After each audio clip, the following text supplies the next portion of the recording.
The storm would kill her. Elise knew it the way she knew her own name.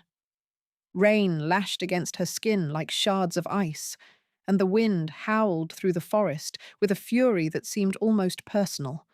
She stumbled forward, her bare feet bleeding on the rocks and roots, her thin dress plastered to her shivering body. Every breath burned, every step was agony. Behind her the road was gone, swallowed by darkness and the sheets of rain that turned the world into a blur of black and grey. Ahead, there was nothing but trees and shadows, and the promise of a cold, lonely death. This was how it ended, then, abandoned in a storm by the people who should have protected her. 3 hours ago, Elise had been in the back of a merchant's wagon, travelling with Lord Ashford's household to their new estate in the Northern Territories. She had been Lady Ashford's maid for 4 years, since she was 14, since the workhouse had sold her to the highest bidder. 4 years of pressing gowns and braiding hair and enduring the casual cruelties of people who saw her as furniture. She had thought she was used to it. She had thought nothing could surprise her anymore. She had been wrong. The wagon had stopped at the edge of the Lycan king's territory, where the road narrowed and the forest grew dense and dark.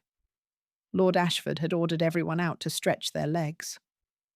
Elise had climbed down obediently, grateful for the chance to breathe air that didn't smell of horses and sweat. Then she had heard Lady Ashford's voice, sharp and cold. Leave her. Elise had turned, confused. Lady Ashford stood beside the wagon, her arms crossed, her beautiful face twisted with something ugly. "My lady? You think I don't know?" Lady Ashford's voice cracked like a whip. "You think I haven't seen the way my husband looks at you? The way he finds excuses to touch your hand, your shoulder, your hair?" Ice flooded Elise's veins. "My lady, I swear, he never—" Silence. Lady Ashford stepped closer, her eyes glittering with malice. "I don't care if you encouraged him or not. I don't care if you're innocent. You're a distraction, and I'm removing you." She gestured to the guards. "Leave her here. The storm will do the rest."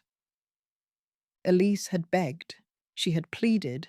She had dropped to her knees in the mud and sworn on her parents' graves that she had never so much as smiled at Lord Ashford, that she had done everything in her power to avoid his attention, that she was loyal and faithful. And please, please, don't leave her here to die. Lady Ashford had laughed. The wagon had rolled away into the growing storm, and Elise had been left alone with nothing but the clothes on her back and the rain beginning to fall. That had been hours ago. Now the cold had seeped into her bones, and her legs were failing, and she could no longer feel her hands or feet. She collapsed against a tree, sliding down its rough bark until she sat in the mud, her head falling back against the trunk. "This is it," she thought dimly. "This is where I die." She had always known her life would end badly. Girls like her didn't get happy endings. They got used up and thrown away, discarded the moment they became inconvenient. She had survived the workhouse. She had survived Lord Ashford's wandering hands and Lady Ashford's petty torments. But she couldn't survive this. The cold was almost peaceful now. The shivering had stopped, which some distant part of her mind knew was a bad sign. Her eyes drifted closed. She didn't hear the wolves approaching. The first sign that she wasn't alone was warmth, a sudden, impossible heat against her frozen skin. Then a voice, deep and rough, cutting through the howl of the storm. "She's alive. Barely." Elise tried to open her eyes, but her lids were too heavy. She felt hands on her, large, careful hands that lifted her from the mud as easily as if she weighed nothing. The warmth intensified, surrounding her, and she realized dimly that she was being held against someone's chest. Who would leave a woman out here in this? Another voice, younger, angry. Humans. The first voice again, tight with something that sounded like fury. Get the horses. We're taking her back to the castle. Castle? Elise's thoughts moved like honey, slow and thick. What castle? She managed to force her eyes open just for a moment. Through the blur of rain and exhaustion, she saw a face, sharp angles and dark hair, and eyes that glowed like molten gold in the darkness. Not human eyes. Lycan. Terror spiked through her, cutting through the fog of hypothermia. She tried to struggle, to pull away, but her body wouldn't obey. A weak sound escaped her throat, something between a whimper and a plea. The arms around her tightened, but not painfully, gently, protectively. Easy, the voice murmured, and she felt it rumble through the chest pressed against her cheek. I'm not going to hurt you. You're safe now. Safe. The word didn't make sense. She was in the arms of a Lycan, a monster, a beast, the creatures humans told stories about to frighten children. She wasn't safe. She was prey. But the cold was dragging her under again, and she didn't have the strength to fight. Her eyes slipped closed, and the last thing she felt was the steady rhythm of his heartbeat against her ear, strong and slow and strangely comforting. When consciousness returned, it came in fragments. Warmth. Real warmth. Not the treacherous heat of a body shutting down, but the gentle embrace of blankets and fire. Softness beneath her. A bed, she realized. Softer than anything she had ever slept on. The smell of wood smoke and herbs and something rich, like broth. Elise opened her eyes. She was in a room she didn't recognize.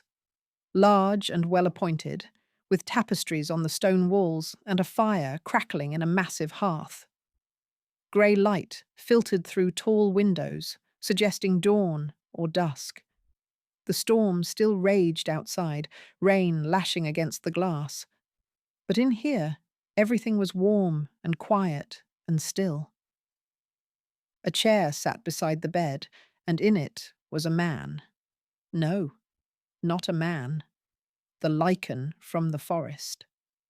She recognized those golden eyes, that sharp angled face, the dark hair that fell past his shoulders. He was watching her with an expression she couldn't read, his large frame somehow folded into the chair as if he'd been there for hours. You're awake. His voice was the same deep rumble she remembered from the storm. How do you feel? Elise opened her mouth, but no sound came out. Her throat was raw, her lips cracked. She tried again. Where? The word came out as a rasp. Where am I? My home. He leaned forward, and she flinched instinctively. He stopped, his expression flickering with something that looked almost like pain. You're in the Lycan King's castle. I found you in the forest last night, half dead from the cold. The Lycan King. She was in the Lycan King's bed. The Lycan King had carried her through a storm and brought her to his home and sat beside her while she slept. None of this made sense. Why? She whispered. His golden eyes held hers, steady and intense. Because you needed help. Because leaving you to die was not something I was capable of doing. He paused, and something shifted in his gaze. Something deep and fierce and strange. And because the moment I caught your scent, I knew. Knew what? He didn't answer right away. Instead, he reached out slowly, giving her time to pull away, and brushed a strand of hair from her face. His touch was impossibly gentle for hands so large. Rest now, he said quietly. We'll talk when you're stronger. He stood, and moved toward the door, and Elise watched him go, her heart pounding, her mind spinning with questions she didn't know how to ask. She had been left in a storm to die. Instead, she had been found by a king, and she had no idea what that meant for her future. 3 days passed before Elise was strong enough to leave the bed. The fever had come on the second night, her body's delayed rebellion against hours of cold and exposure. She drifted in and out of consciousness, plagued by dreams of rain and mud and Lady Ashford's cruel laughter. Sometimes she woke to find a woman pressing cool cloths to her forehead.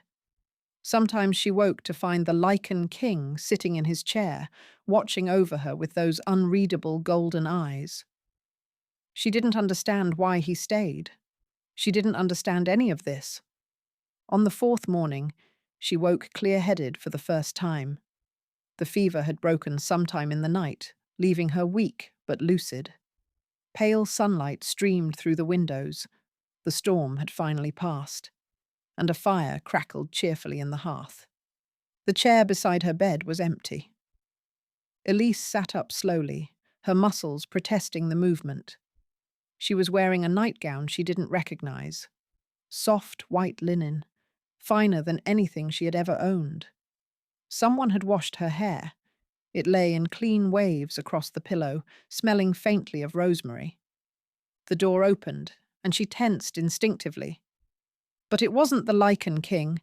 It was a woman, plump and middle-aged, with rosy cheeks and grey-streaked auburn hair. She carried a tray laden with food, and her face lit up when she saw Elise sitting upright. "Oh, thank the moon. You're awake properly this time." She bustled over and set the tray on the bedside table. "I'm Marta, the head housekeeper. I've been looking after you these past few days. How do you feel, dear?" Elise's voice was still rough. "Better, I think." "Good, good. The king will be pleased." Marta poured something steaming into a cup and pressed it into Elise's hands. "Drink this. It's broth with herbs. It'll help you regain your strength." Elise sipped obediently, too bewildered to do anything else. The broth was rich and savoury, warming her from the inside out. She couldn't remember the last time she'd had anything so good. "The king?" she said hesitantly. "He was here? Before? Why?" Marta's expression softened. "He's barely left your side since he brought you in. Had to practically drag him away to attend to his duties."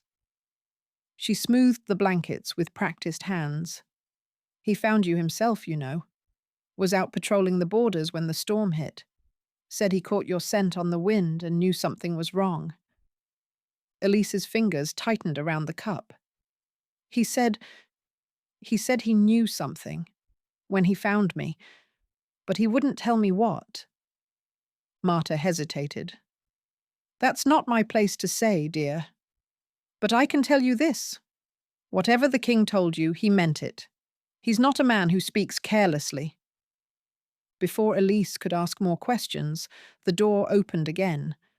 This time, it was him. The Lycan king filled the doorway, tall and broad and impossible to ignore. He was dressed simply today. Dark trousers, a grey tunic that stretched across his shoulders. But there was no mistaking his authority.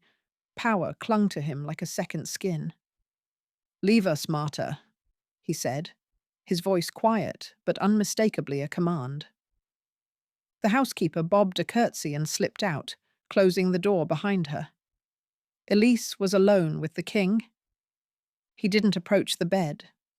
Instead, he stood near the door, keeping his distance, as if he knew his presence might frighten her. "You look better," he said. "The fever broke last night." "I know." Elise set down the cup, her hands trembling slightly. "Marta told me you stayed while I was sick." "I did. Why?" He was silent for a long moment. Then he crossed to the window and stood with his back to her, looking out at the snow-dusted forest beyond. "My name is Kalen," he said. "I've ruled this territory for 240 years. In all that time, I have waited for one thing." He turned to face her, and the intensity in his golden eyes made her breath catch. "You." Elise shook her head. "I don't understand." "You're my mate, Elise." The words were simple, direct, but they carried the weight of something profound. My fated, the other half of my soul. I knew it the moment I found you in that storm. Your scent, your presence. Everything about you called to me in a way nothing else ever has. She stared at him, her mind refusing to process what he was saying. "That's impossible. I'm nobody. I'm a servant.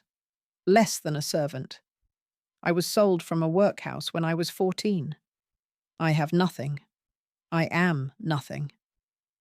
You are everything." He moved closer, slowly, giving her time to retreat if she wanted. She didn't. "I don't care where you came from or what you were before. I care about who you are. And who you are is mine." Tears burned in Elise's eyes. She blinked them back, furiously. "You don't know me. You don't know anything about me." "Then tell me." The simple request caught her off guard. No one had ever asked her to tell them anything. No one had ever cared enough to listen. "There's nothing to tell," she said, but her voice wavered. Kalen pulled the chair closer to the bed and sat down, his golden eyes patient and steady. "Tell me anyway. Tell me where you grew up. Tell me your favorite food, your favorite color, your favorite memory. Tell me what makes you laugh." He leaned forward, his voice dropping.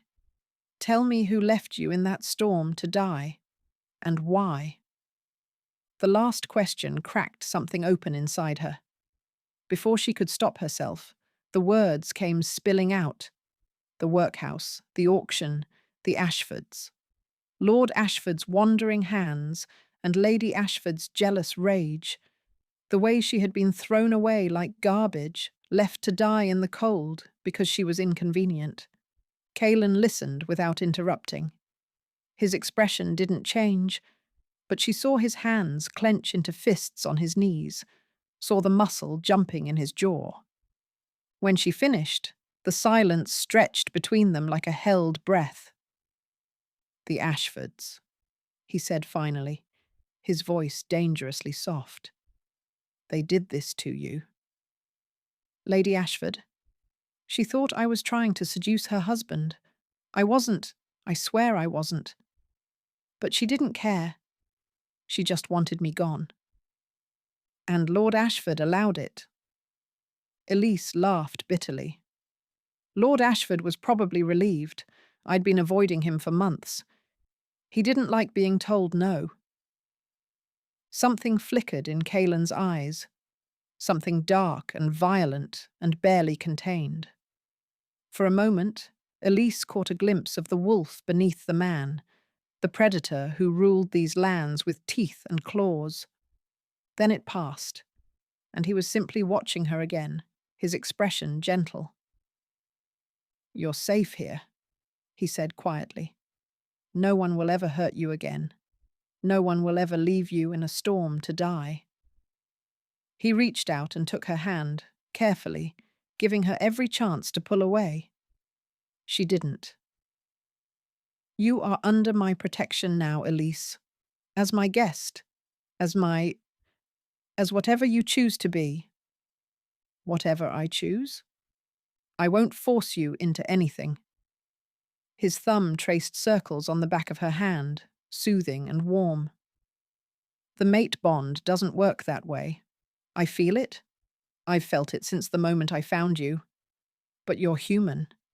It may take time for you to feel it too. Or you may never feel it at all." His jaw tightened. "If that happens, I'll let you go. It will break me, but I'll let you go. The choice will always be yours." Elise stared at their joined hands, her heart pounding. She had never been given choices before. She had never been asked what she wanted. "I don't know what I feel," she admitted. "Everything is so confusing. A week ago, I was a lady's maid. Now I'm in a king's castle, being told I'm his fated mate." She looked up at him. "How am I supposed to make sense of any of this?" Kaelan smiled, small and warm and unexpectedly tender. "You don't have to make sense of it today, or tomorrow, or even next month." He squeezed her hand gently. "Just stay. Let me show you who I am. Let me prove that you can trust me." She should say no. She should demand to be taken to the nearest human village and returned to a life she understood. But looking into those golden eyes, feeling the warmth of his hand around hers, she found she didn't want to leave. Maybe she was foolish.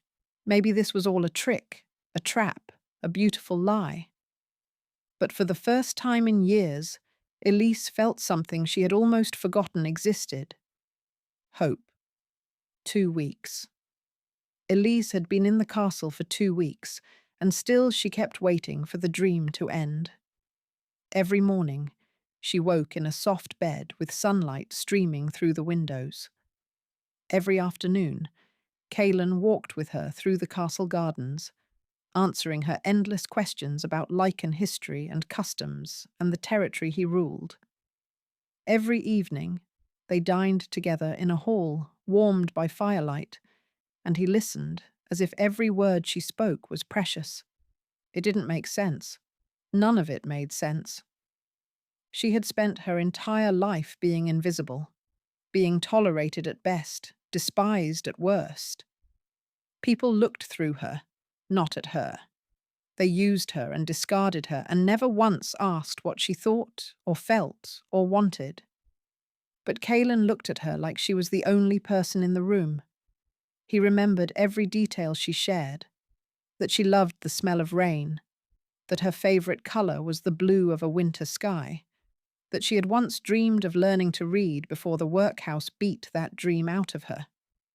The next day, books had appeared in her room, picture books, primers, volumes with simple words and beautiful illustrations, and a note in Kaelan's bold handwriting: "Every dream deserves a chance to live." She had cried for an hour.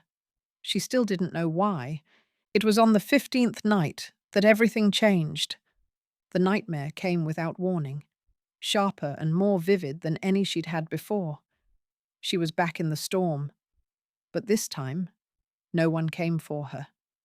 She lay in the mud as the cold crept into her bones, as the darkness swallowed her whole, as Lady Ashford's laughter echoed through the trees. "Did you think anyone would save you? Did you think you mattered?" Elise woke, screaming. She was out of bed before she fully understood what she was doing, her heart slamming against her ribs, her breath coming in ragged gasps. The room was dark, the fire had burned low, and shadows pressed in from every corner. She stumbled backward until her shoulders hit the wall, then slid down to the floor, drawing her knees to her chest. She couldn't breathe. She couldn't think. She was drowning in panic, and there was no one to pull her out. The door burst open. Kaelan stood silhouetted against the torchlight of the hallway, his eyes blazing gold, his chest heaving. He scanned the room in an instant, checking for threats, for danger, for whatever had made her scream. When he found nothing, when he saw her huddled against the wall like a frightened animal, his expression crumbled. "Elise." He crossed the room in 3 strides and dropped to his knees in front of her. "Elise, look at me. You're safe. You're here. Whatever you saw, it wasn't real." She shook her head, tears streaming down her face. "I was back there, in the storm, and no one came. No one—" Her voice broke. "I was alone. I'm always alone." "You're not alone." His hands cupped her face, his thumbs wiping away her tears. I'm here. I will always be here. You can't promise that. The words tore out of her, raw and desperate. Everyone leaves. Everyone always leaves. My parents died when I was 6. The workhouse sold me when I was 14. The Ashfords threw me away like garbage.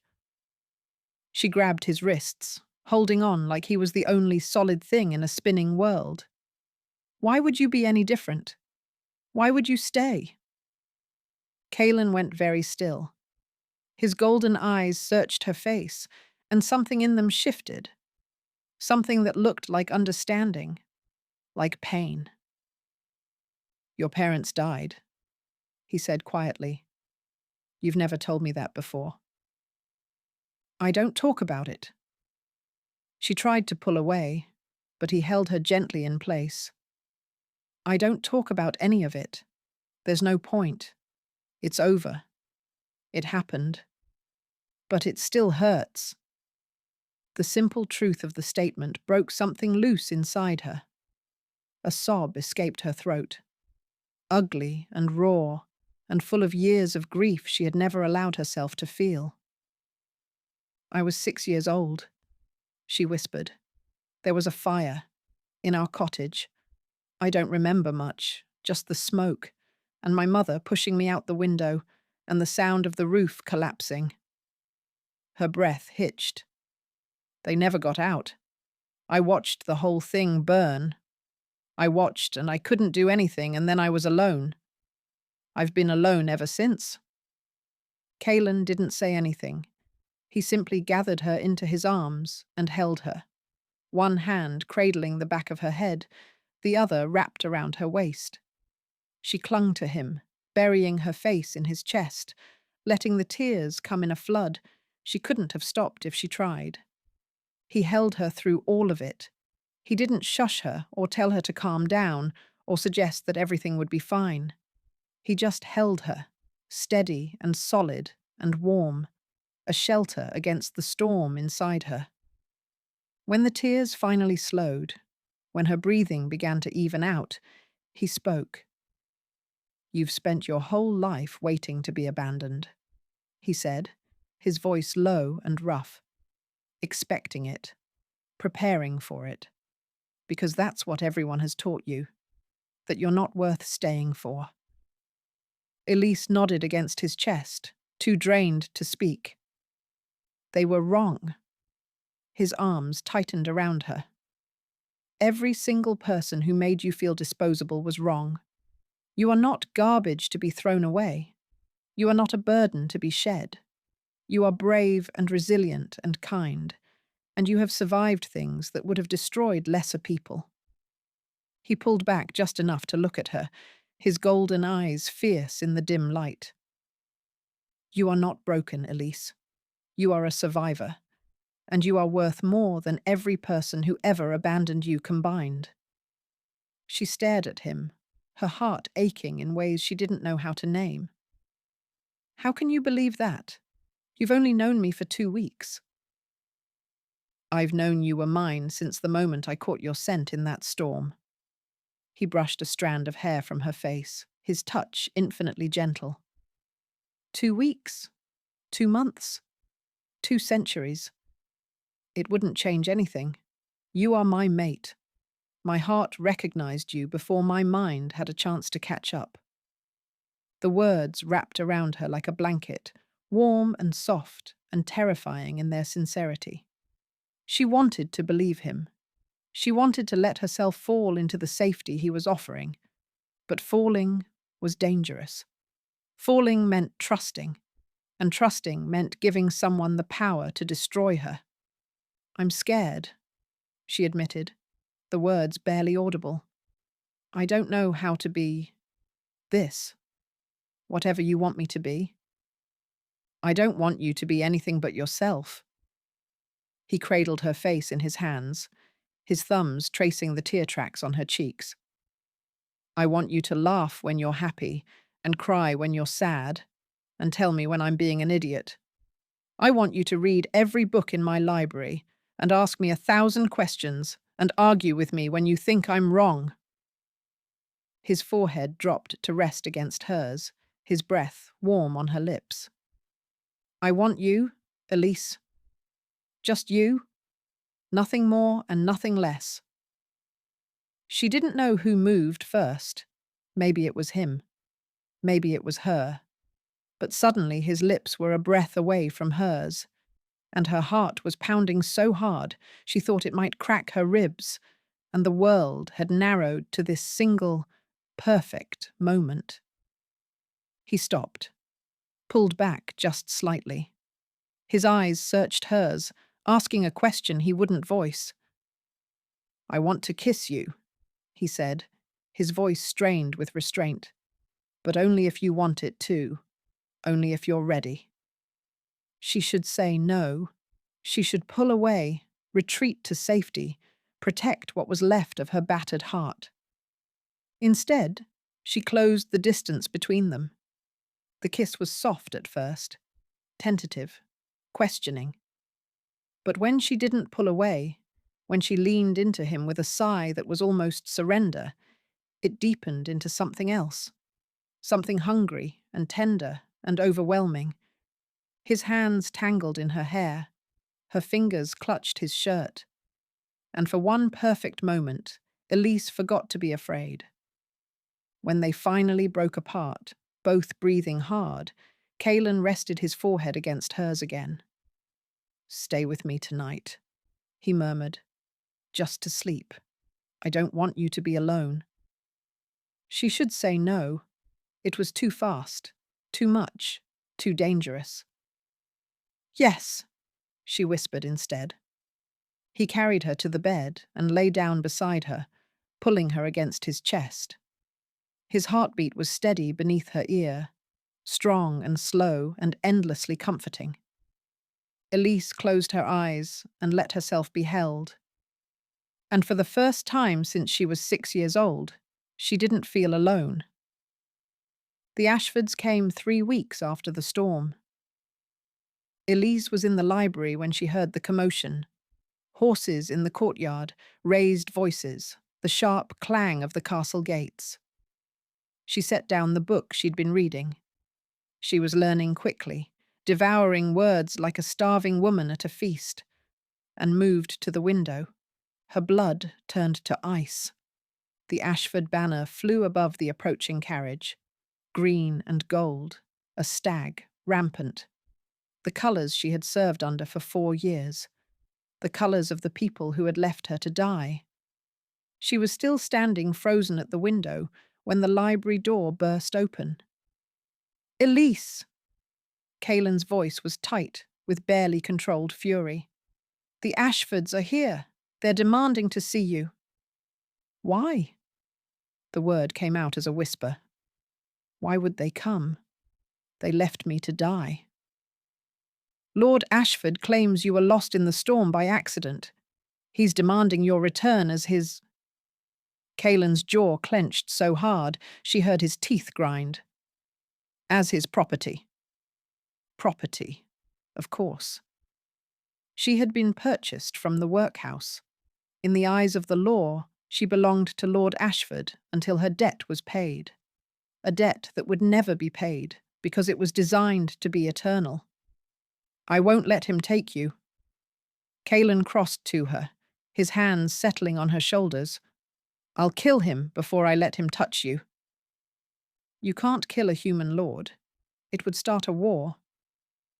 Then there will be a war. The certainty in his voice made her chest ache. He meant it. He would burn the world down before he let her be taken. Part of her wanted to let him, wanted to hide behind his strength and let someone else fight her battles for once. But another part of her, a part that had been growing stronger every day in this castle, fed by kindness and patience and love, knew that wasn't enough. She had spent her whole life being rescued, being carried, being saved by circumstances beyond her control. If she let Kalen handle this, she would always wonder if she had truly chosen him, or simply chosen the easier path. I need to face them, she said.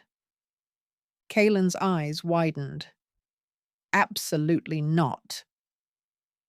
I need to. She reached up and placed her hand over his heart, feeling it pound beneath her palm. Not because I have to prove anything to them, because I need to prove something to myself. He stared at her for a long moment, his golden eyes searching her face. Whatever he found there made some of the tension drain from his shoulders. "I'll be right beside you," he said finally. "Every moment.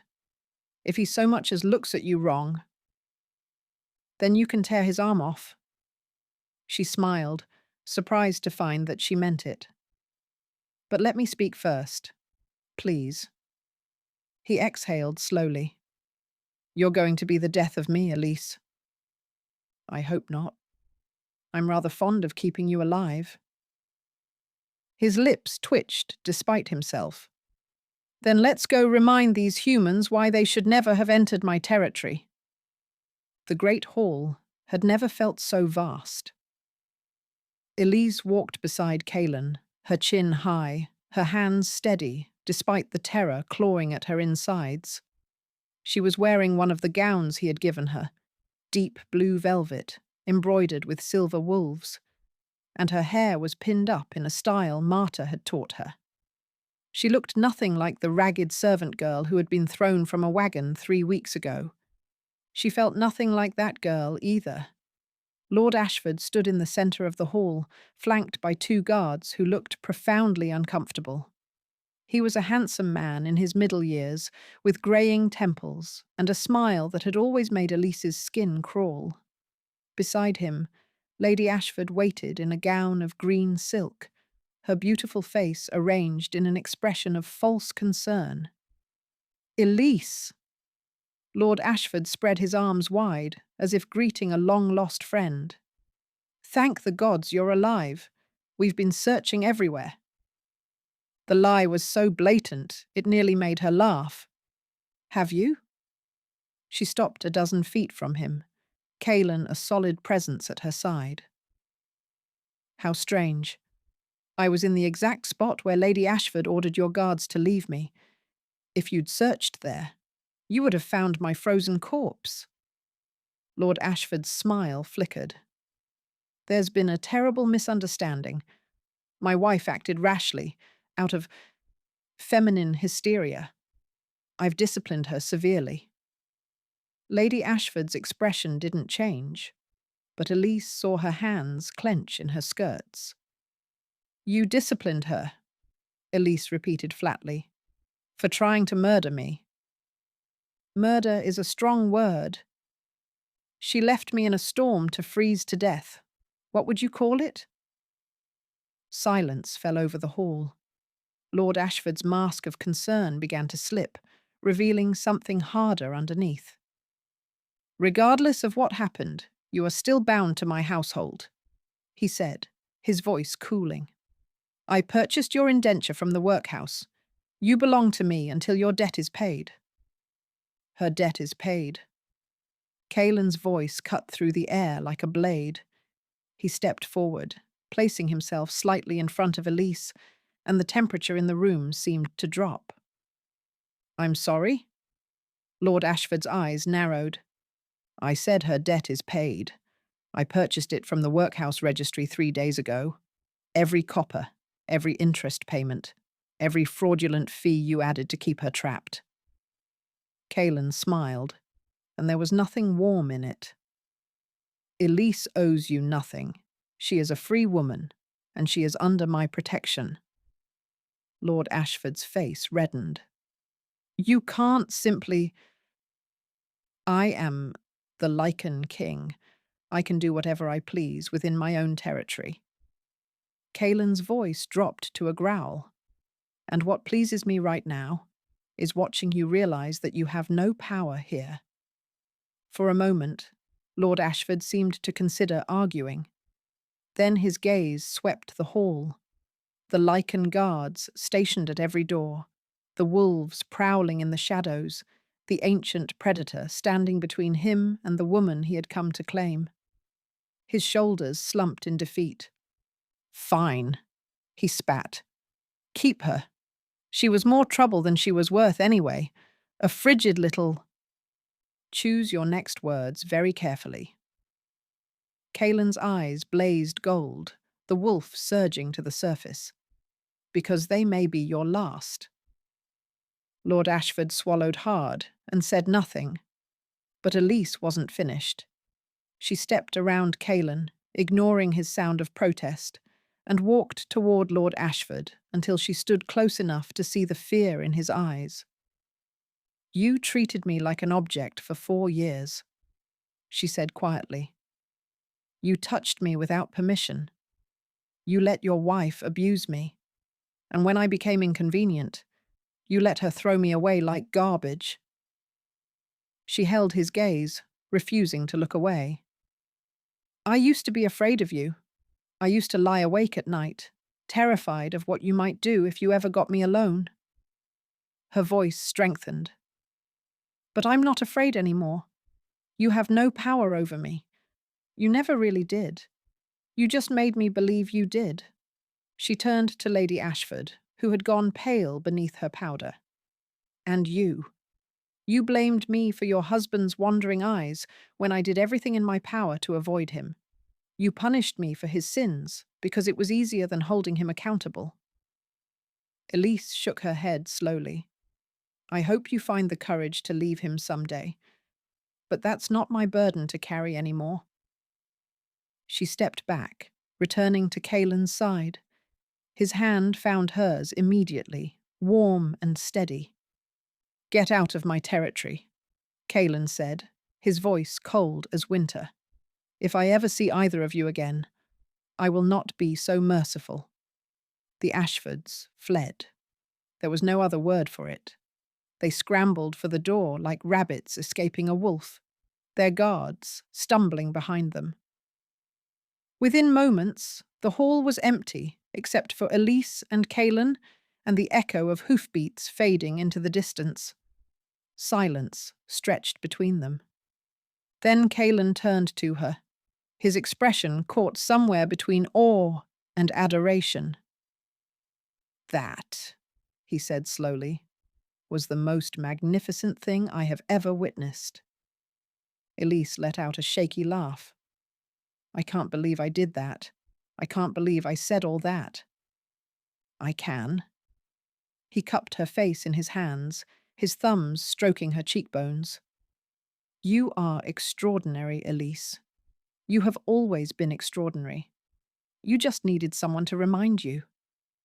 Tears burned in her eyes, not from sadness, but from something else. Relief, pride, joy.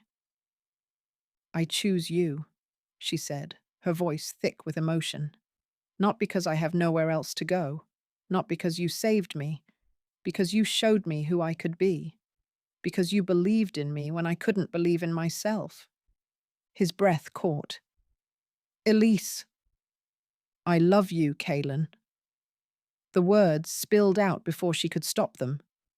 "I love you, and I want to stay. Forever. If you'll have me." His answer was a kiss. Fierce and desperate, and full of everything he couldn't put into words. He lifted her off her feet, spinning her in a circle, and she laughed against his mouth, giddy with the impossible joy of it all. "I'll have you," he growled against her lips. "Today and tomorrow and every day until the stars burn out." "Is that a proposal?" "It's a promise." He set her down, but didn't let her go. "I love you, Elise. My mate, my heart, my everything." She kissed him again, and the world fell away. They were married on the first day of spring, when the snow had melted and the forest was thick with new growth. The ceremony was held at dawn, a Lycan tradition, Kaelin explained, symbolizing the start of a new beginning. Elise stood barefoot in the castle gardens, surrounded by wildflowers and wolves, wearing a gown of ivory silk that Marta had spent weeks embroidering with silver thread. Her hair hung loose down her back, threaded with tiny white blossoms, and around her throat hung the pendant Kaelin had given her the night before, a wolf carved from moonstone, its eyes set with chips of amber. "It belonged to my grandmother," he had said, clasping it around her neck. "She told me to give it to my mate on the eve of our bonding. I've been carrying it for 200 years, waiting for you." Elise had cried. She seemed to do that a lot lately, but they were happy tears now, born from a heart so full it couldn't contain itself. The Lycan king stood before her in black and silver, his dark hair pulled back from his face, his golden eyes blazing with a love so fierce it took her breath away. Behind him, the sun rose over the mountains, painting the sky in shades of rose and gold. "I claim you as my mate," he said, his voice ringing clear through the morning air. "My queen, my heart, in this life and whatever comes after, until the sun goes dark and the moons fall from the sky." Elise's voice trembled, but she didn't falter. "I accept your claim. I give you my trust, my loyalty, my love, in this life and whatever comes after, until the sun goes dark and the moons fall from the sky." He slid a ring onto her finger, a band of white gold set with a single amber stone that seemed to glow with inner fire. Then he cupped her face in his hands and kissed her, soft and sweet and full of promise. The wolves howled their approval, a chorus that echoed off the mountains and filled the valley with sound. Elise laughed against Kaelin's mouth, overwhelmed by the sheer improbable wonder of it all. 6 weeks ago, she had been left in a storm to die. Now she was a queen. The wedding feast lasted until sunset. There was music and dancing and more food than Elise had ever seen in her life. Kaelin rarely left her side, his hand always finding hers, his eyes always seeking her out across the crowded hall. Every time their gazes met, something warm bloomed in her chest, a feeling she was slowly learning to call home. That night, in the quiet of their chambers, he held her like she was something precious.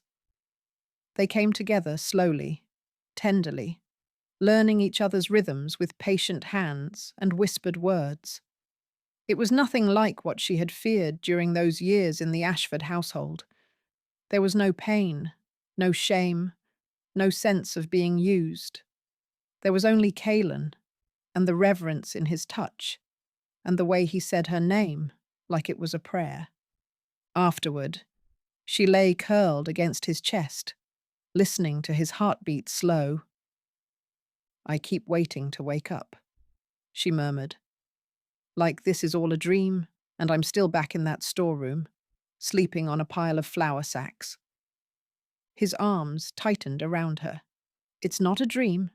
This is real. You're real." He pressed a kiss to the top of her head. "And I will spend the rest of my very long life proving that to you." She smiled and let her eyes drift closed, safe in the arms of the man who had found her in the storm. 6 months later, news came from the human territories. Lord Ashford was dead. The messenger delivered the report with the detached efficiency of someone sharing weather patterns. A scandal had erupted after the Ashfords' return from Lycan territory. Rumours of Lord Ashford's predatory behaviour had spread through the noble courts like wildfire. Several other servants had come forward with stories of their own, emboldened by whispers of a maid who had stood up to him and escaped to become a queen. Lady Ashford, faced with the ruin of her reputation, had finally snapped. She had poisoned her husband's wine and watched him die before confessing everything to the authorities. She was now awaiting execution for murder. Elise listened to the report in silence, Kaelin's hand warm in hers. "How do you feel?" he asked when the messenger had gone. She considered the question carefully. 6 months ago, she might have felt guilty. 6 months ago, she might have wondered if she could have done something differently, prevented the tragedy somehow, saved a man who had never deserved saving. But she wasn't that girl anymore. "I feel Free, she said finally. I know that sounds terrible. He's dead, and she'll be executed. And I should probably feel something other than relief. He spent years tormenting you. She tried to murder you. Kaelin's voice was gentle but firm.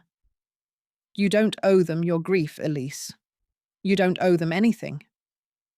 She nodded slowly, letting the truth of his words settle into her bones. The Ashfords had been her nightmares made flesh, the embodiment of everything that had made her feel small and worthless and disposable. Now they were gone, destroyed by their own cruelty, and she was still standing. More than standing, she was thriving. The other servants, she said, the ones who came forward, I want to help them. Kaelin smiled. I thought you might. I've already sent word to our contacts in the human territories. Any servant who wishes to leave their situation will be given safe passage to our borders.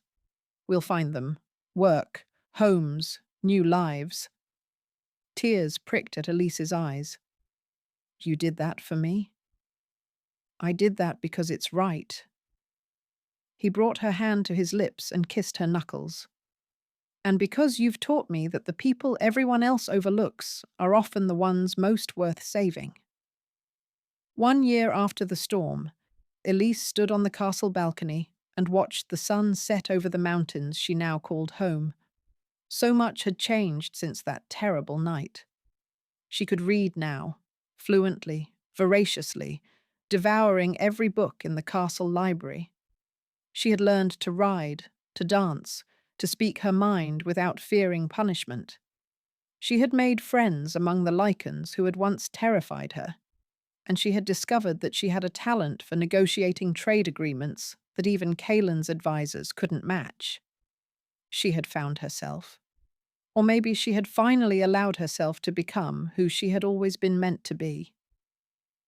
Arms wrapped around her from behind, and she leaned back into Kaelin's chest with a contented sigh. What are you thinking about? He murmured against her hair. Everything. Nothing. She smiled. I was thinking about the storm, about how I thought it was going to kill me. It almost did. But you found me. She turned in his arms, looking up at the face she loved more than she had ever thought possible. You found me. And you saved me. And you gave me a life I never dared to dream of. You saved yourself, he corrected gently. I just gave you a place to land. She rose onto her toes and kissed him, soft and slow, full of all the love she had spent a lifetime learning to accept. I love you, she whispered against his lips. I love you, he whispered back. My mate, my queen, my everything. They stood together as the sun sank below the horizon, wrapped in each other's arms, surrounded by the life they had built from the ashes of the storm. Elise had been left in the dark to die. Instead, she had found her way to dawn. If you loved this story, don't forget to like and subscribe for more tales of fated mates, fierce kings, and the love that conquers all. Hit the notification bell so you never miss an upload, and tell me in the comments, what would you do if the Lycan king found you in a storm?